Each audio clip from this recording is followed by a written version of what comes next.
On the morning of March 11, 2011, Japan was the most earthquake-prepared nation on Earth.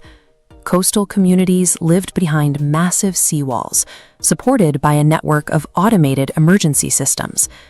When a magnitude 9.0 earthquake struck at 2:46 p.m., the country's physical architecture performed as designed.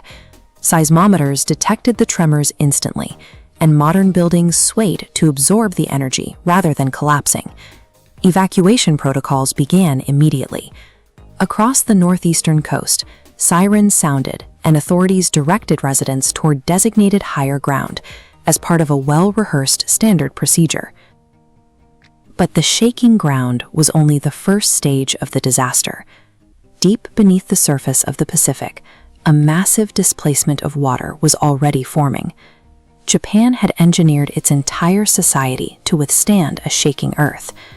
Now it had to face the unyielding mass of the ocean. On a deep ocean fault line, two tectonic plates locked together under extreme pressure. When that tension finally snapped, the seafloor violently jolted upward. This diagram shows the displacement. As the seafloor rises, it pushes the entire water column toward the surface, generating a wave racing toward the coast. Reaching the shallowing coastal shelf, the ocean floor forces that energy upward, concentrating the displacement into a towering surge. This aerial view shows the scale of the approaching mass. The white buildings and coastal defenses are dwarfed by the volume of water moving inland. The water surges over seawalls and tears through tree lines, pouring directly into residential neighborhoods. The wave's sheer volume simply exceeded the physical capacity of human-made barriers. Moving several kilometers inland, the ocean reduced towns to fragmented debris.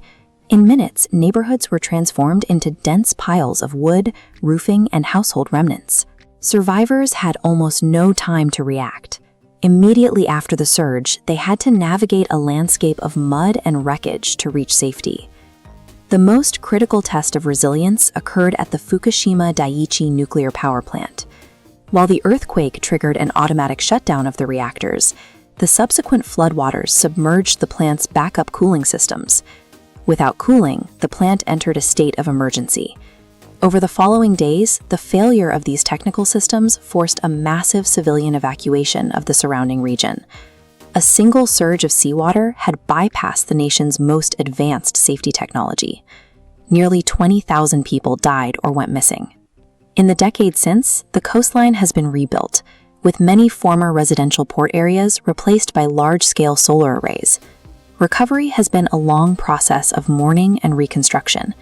Displaced communities have spent years rebuilding their lives and establishing memorials to those lost. The disaster provided a clear lesson for global planners. Physical walls have an absolute limit when facing the ocean. Preparedness efforts now focus on evasion rather than resistance. The goal is no longer to stop the water, but to ensure that every person can reach higher ground before it arrives. Survival depends on understanding the geography of the threat. Modern signs now clearly mark inundation limits, showing residents exactly where the water is projected to stop. Japan's experience shows that our greatest defense against the planet's forces is not the strength of our walls, but the speed of our warnings and the humility to move to higher ground.